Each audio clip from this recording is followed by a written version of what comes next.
It's my pleasure to greet you on behalf of Center for European Volunteering, which is an organization that exists more than 30 years, since 92, and it's a network of over 60 organizations from Europe. It's an organization that is dedicated to the development and support to volunteering both on European and national levels. It supports its members, who are mainly also networks themselves and key actors in developing volunteering in their countries. So one of the most important tasks of CEV is to help volunteering becomes very recognizable on a policy level, to collect and share experiences, knowledge, and give the voice from a national or from very local level through national on the European level. You can see the list of the countries where our members are coming from. The list is a little bit smaller than a number of members. It's because we have, from some countries, we have more than one member. A few years ago, we have drawn and tried to draw a picture of ecosystem for volunteering, because we wanted to show that it's wide and diverse. And there are a lot of stakeholders involved. And that there are a lot of stakeholders benefit directly from volunteering or impacting volunteering, some in good, some in challenging ways. But the most important thing when we talk about ecosystem and volunteering is it is wide and diverse. But the vast majority of it is still very much dedicated to building, supporting, bridging, helping, listening. And these are the most important things for the future of volunteering. And I think if we make volunteering important enough for the future of our societies. I'd like us to, before we dive into a little bit into a landscape of European volunteering that I'm going to try and present for you today, to know that policies and structures matter. They really matter, we know that. It was a prejudice that since volunteering is such a voluntary activity, spontaneous, that it doesn't need a policy framework. It does. It does, because that's the way things work on a policy level. But nothing replaces the human spark that volunteering brings. No non-policy can replace that. So this is really important.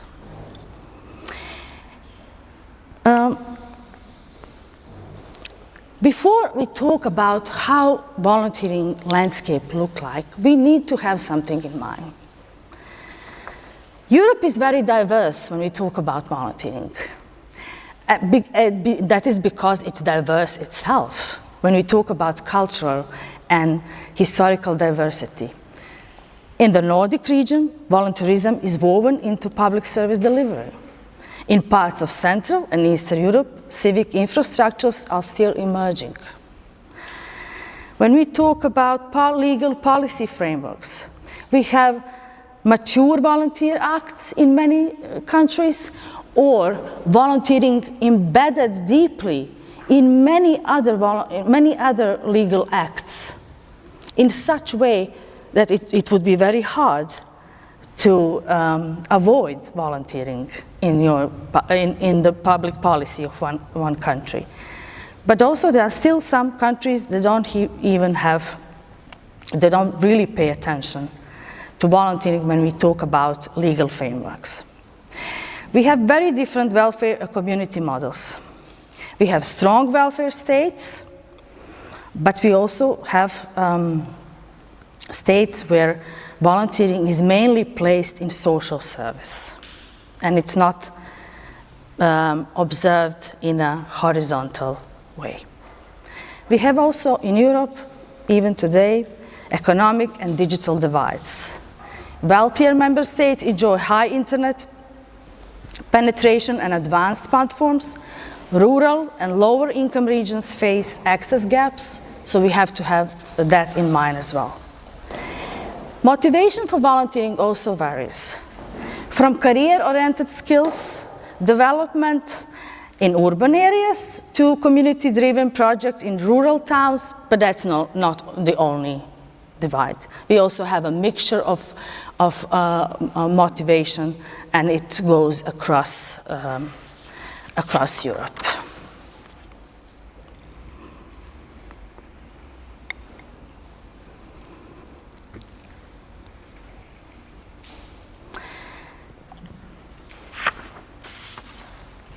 Talking about the numbers. It's not easy to talk about the numbers when we talk about volunteering in Europe. And I'll soon tell you why. But the numbers that I can introduce are the numbers that are coming from Eurostat. So it's a European Statistic Bureau. Volunteering involvement varies widely across Europe and has seen notable shifts. In 2022, only about 12.3 Europeans aged 16 plus participated in what they call is formal volunteering, meaning through institutions and organizations. That was a significant drop from, I think from 2015, and the drop was in 18%. This decline is partly attributed to disruptive impact of COVID. Participation rates in 2022 are going from over 35% in Netherlands and only a little bit above 3% in Bulgaria. That is a huge difference. So countries with the highest percentage of volunteering and civic engagement, according to Eurostat, are mainly Nordic countries, which means Norway, Denmark, Sweden.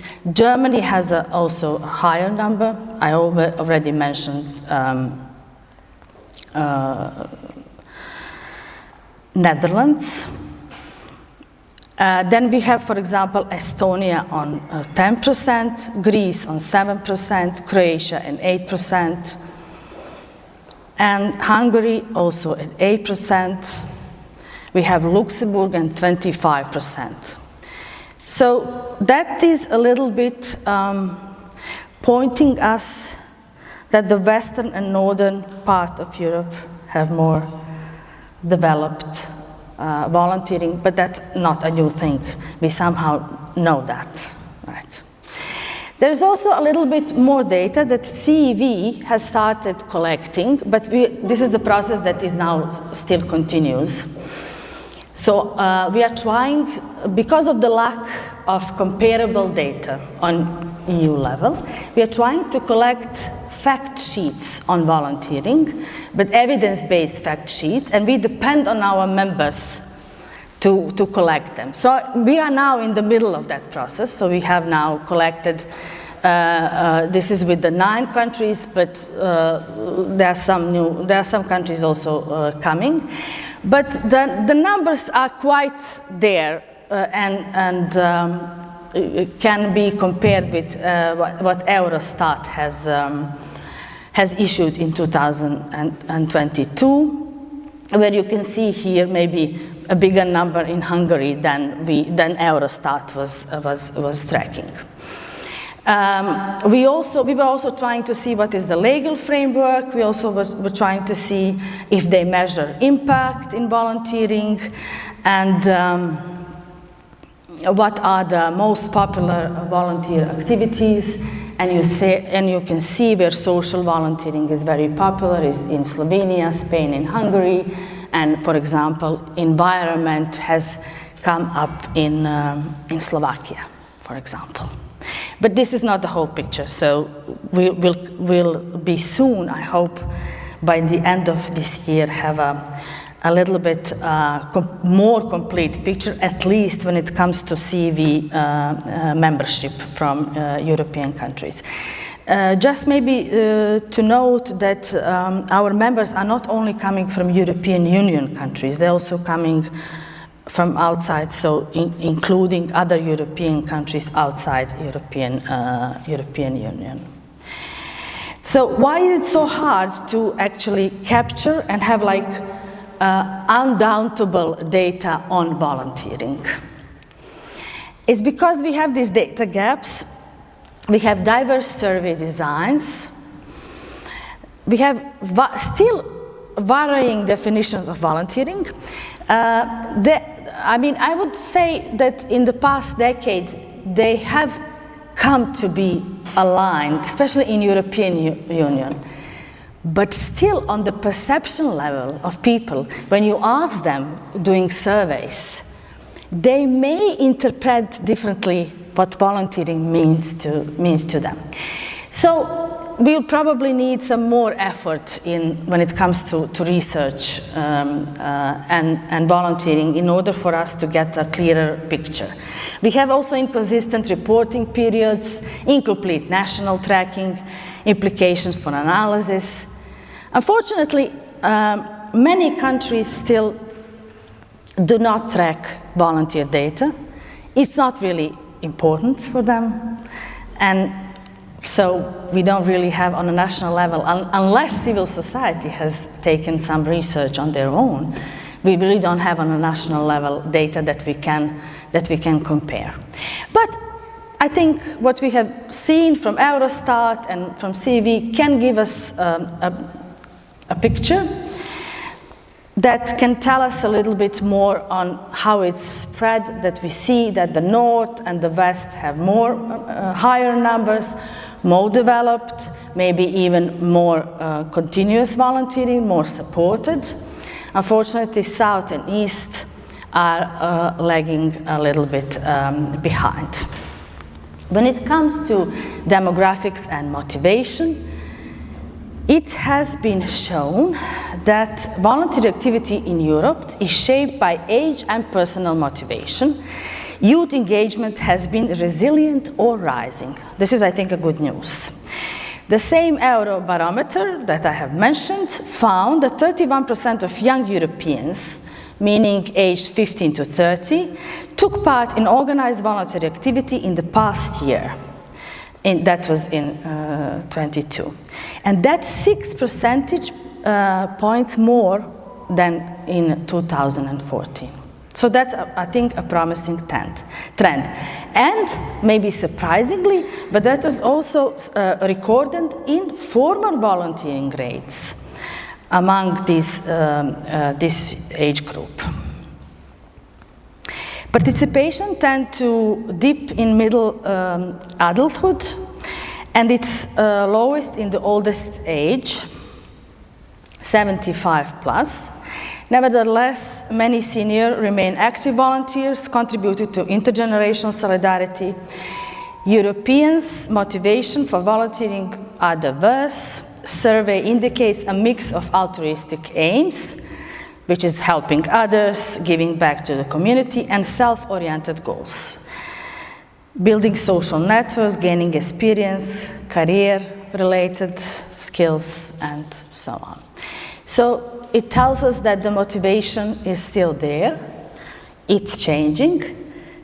I think we need to dive deeper into the motivation of people to volunteer, especially for young people, because I think since our environment, social environment and political environment is changing and is changing fast, we better know how young volunteers can be motivated and what motivates them. I think that's going to be something really, really important for the future. And now, just a little bit, why Northern and Western Europe shows higher volunteering rates. And this is also, I think, important. It points out where we should put our emphasis when we talk about our societies in order to have engaged people that will contribute to our common good. So it's usually strong welfare state partnership, mature legal policy frameworks, consistent data tracking and support. So many of these countries can measure, can show their numbers. High social trust and civic culture. And that is, I think, one of the most important things, that the link between high trust in the society and high level of participation is obviously connected in the way that we should have that in mind when we talk about improving our societies. So one way to go is to try and do a little bit of a trust reform. And of course, it's better digital infrastructure and innovation, meaning that a better digital infrastructure will hopefully provide access for all. Not many will be fallen in the gaps.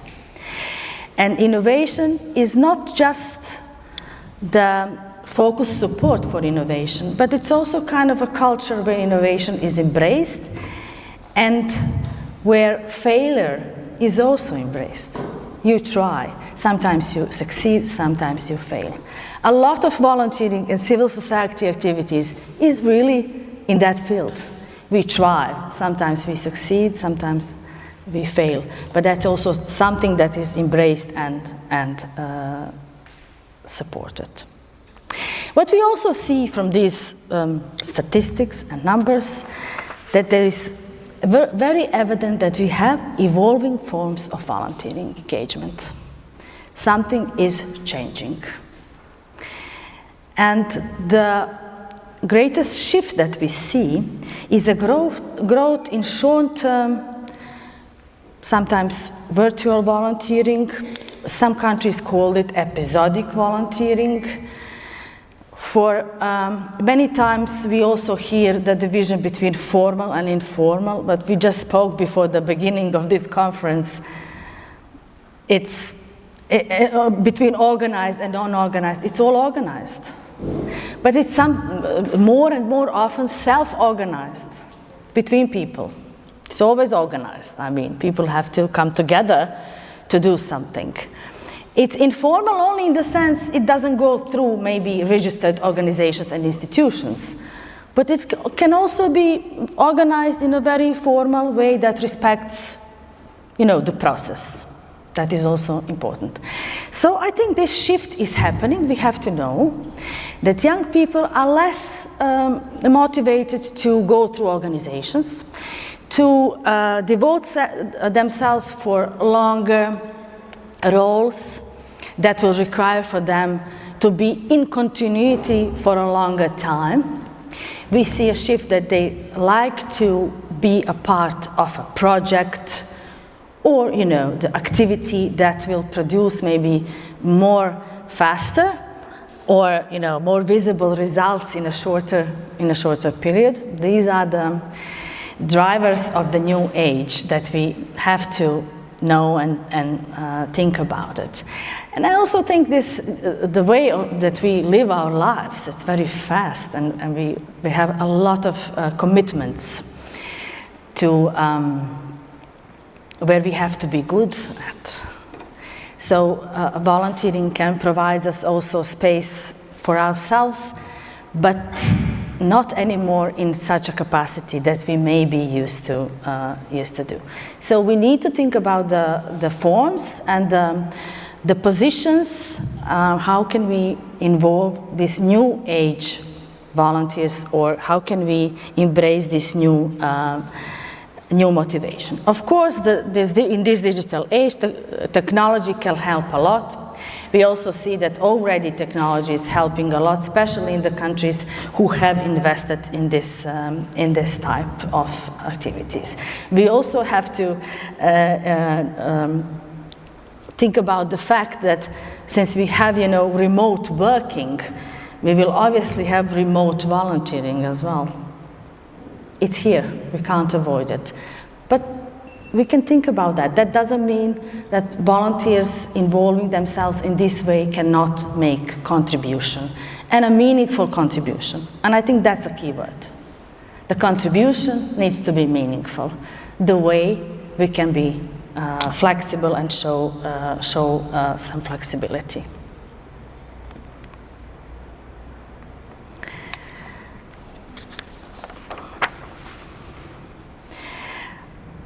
One of the most important social part of our social development, where I think that these days when we talk about volunteering, is social cohesion and social civic driver. Higher volunteering correlates with 15% higher social trust. When we compare this data that we had, we see that I already mentioned that countries with higher trust have also higher number in volunteering. Volunteers, 26% of them more likely to vote and engage politically. This is a research not shown by Eurostat, but shown by other researchers. So volunteering and civic engagement come together. And civic engagement also in this democratic exercises such as elections. Intergenerational programs boost mutual learning and well-being, and there we create our social cohesion. And I think when we put trust, engagement, and connections together, we get societies that are more resilient to crisis, that are also have become almost as a normal part of our lives. We shouldn't be saying this, but it's happening.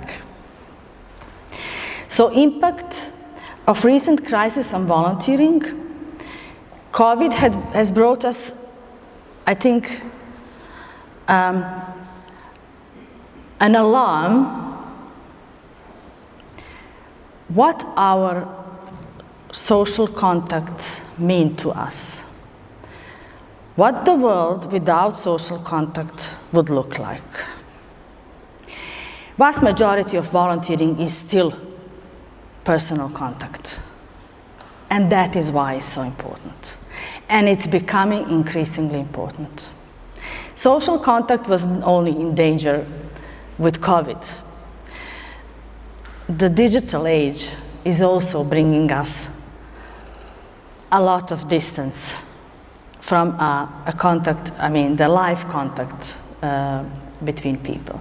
The rise of individualism as well that we witness. So in that sense, volunteering, COVID has really, besides of course showing us that there is a lot of solidarity potential in all, I think, across Europe, in all countries, there are people willing to step in and to help during COVID crisis. And they did. So there are a number of cases that you can see, even through some of CEV programs, but also I know from many of our members that have been irreplaceable in terms of keeping the contact alive, even though it wasn't possible to do it like this.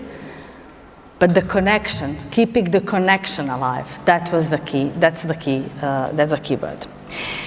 Recently, we also face economic and cost of living crisis. That is happening, I would say, all around Europe. I'm sure you also have this in Slovakia. So a lot of volunteers are helping in public kitchens, in social shops, I don't know how you call them here in Slovakia, helping people to survive. And pointing out that there is now an increasing gap in social and economic sense, where poorer are becoming more poor, and they urgently need our support. We also witness democratic backsliding and civil society pressure. In the past 5 years more, that's the most visible, that is something seriously changing in the enabling environment for civil society across Europe. We used to have isolated cases, but now we see that the shrinking space for civil society, meaning the space where organizations can freely organize and protest and be opposition, which is one of their primary functions. It's not always easy in many European countries, in some that come to us as a surprise lately. And we also have these humanitarian surges where volunteers have been very actively involved, but we also see that in some cases it's not easy for them to act. For example, during the migrant crisis, and still some volunteers are facing penalties because of their work with migrants and refugees. So all of that has an impact on the whole environment of volunteering, but I also see a good impact of volunteering in these areas.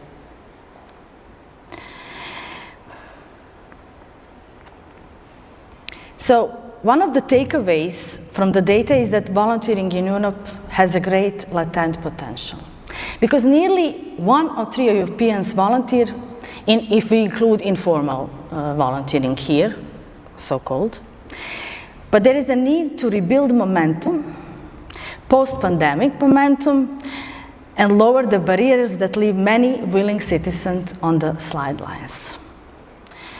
So this is something we should have in mind. When we talk about volunteering, it is obvious from what I have already said. Volunteering is not an island surrounded by the water and without any contact with the land.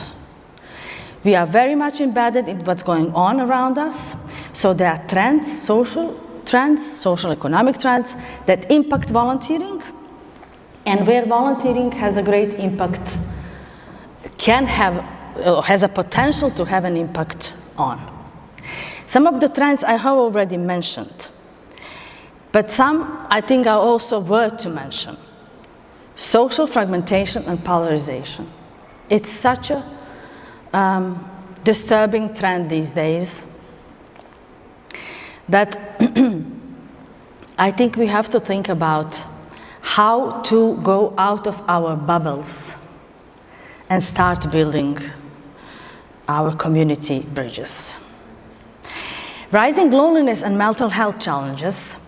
The research shows that there is a rising loneliness in Europe, also mental health challenges all across Europe. Some countries don't measure it, so we can't, of course, say for every corner. But the numbers we have on European level, but also some countries.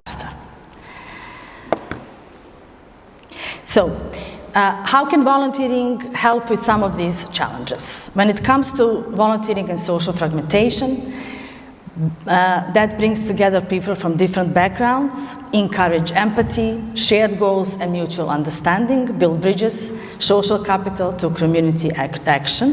When it comes to volunteering and socioeconomic inequality, we can offer accessible ways to gain skills, build social networks. It can also be a stepping stone for employment and inclusion, and that is, I think, also very important. When it comes to loneliness and mental health, create connection, routine, and sense of purpose, particularly impactful for isolated youth and older adults, so that intergenerational solidarity, and promote well-being and reduce stigma around loneliness.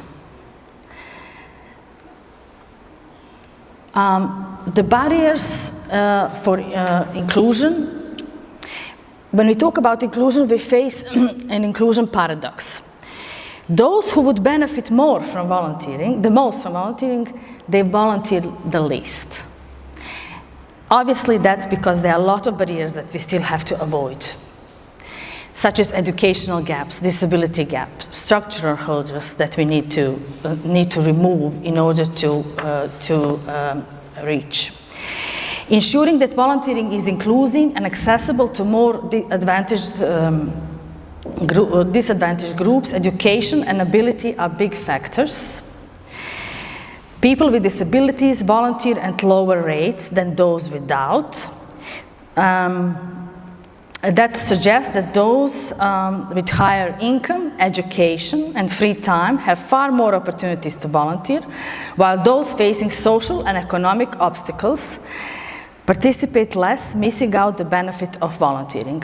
We had in Croatia and in CEV an international project both on inclusive volunteering and also volunteering as volunteering combating loneliness. And from what we saw, it is very important for organization for that to become an outreach, not just the declaration of inclusivity. Yes, we are open to all age groups, we are open to all people, but we need to go out there and we need to try and support them in becoming or to reactivate again. When we talk about volunteering and democratic engagement, where we can build civic habits and democratic literacy through volunteering, encourage participation beyond voting in daily community life, but we still do have to support voting as well. Volunteering and demographic change. It's very important that our communities are becoming more diverse. They're becoming more diverse not just because of migration. They're becoming more diverse because people are more encouraged to communicate their different identities these days. So we need to mediate in our communities. And we need volunteers for that. And volunteering is very important when we talk about intercultural societies. We have a rise of global conflicts all around and uphold democratic values when official structures are weakened is really important. When we talk about democracy and volunteering, just to repeat that democracy needs people who are engaged, needs volunteers. And volunteering needs a free and democratic space. One without another, it's not the complete picture that will be for the benefit of all, for our common benefit. This is one of the statements from Oliver Robke, that is now the president of European Social Committee. When it comes to volunteering in cost of living pressure, I already mentioned that we can support local aid, encourage solidarity and share resilience in hard times. This is really important. Living in a digital age, it urges us to think about justice in digital development. And that is where volunteering can help, to bridge the divides for people who have less access to digital and technological improvement, not to be left behind, because the digital and technological development is happening in such a rapid way, especially now with this artificial intelligence, that I think, and I'm not sure where we are, that we are landing on a new land, almost landing on a new territory, unknown territory. If we want this landing to be softer, we need communities. We need somebody in a community to connect, to talk, to share, to prepare people. We need that. And that is where volunteering becomes even more important. So people need connection and collaboration. In an age of isolation and division, people seek belonging, and volunteering can offer that shared purpose and human connection. Volunteering as a purpose and social glue is very important. I'm sure that from the speakers that will come later on, you will even hear more about this. Why is it so important lately? Because it offers a sense of value, contribution, and meaning, builds mutual trust, and sustains the fabric of our societies. Turning uncertainty into opportunity. We live in uncertain times, so it would be really important to use this as a flexible and responsive models, engage people around empowering, to co-create solutions, to co-create new solutions and come to the innovative responses. And maybe to come back to the question, what makes community a community? Shared values, collective action, mutual responsibility? Is it the quality of our relationships? Strong social ties, and I believe volunteering has a precious place in achieving that. It's not the only thing, of course, but it has a precious place. And on the end, it's very hard these days not to reflect on the reality that we live in. It's a lot of angry politics around us, a lack of dialogue, lack of multilateralism. We see a weakened international institutions, a lot of war, a lot of people suffering. And it is important, and it's still very important, to talk about institutions and to talk about volunteering and putting policy on volunteering on a mainstream position. If a country has a policy, has a public policy on health, on tourism, on sport, it has to have public policy on volunteering. That is how I see it. I see it's such an important social phenomenon for the future, if we want a better future. And I just want to say for the end, and I'm sorry, I'm sure I have passed my time, to say that I was never drawn to volunteering because of the definition or hours or certificates or campaign. In fact, most important things I've experienced through volunteering were rarely written down in reports, in applications, in press releases. For me, volunteering has always been a space of belonging that doesn't ask for validation. You don't have to be an expert.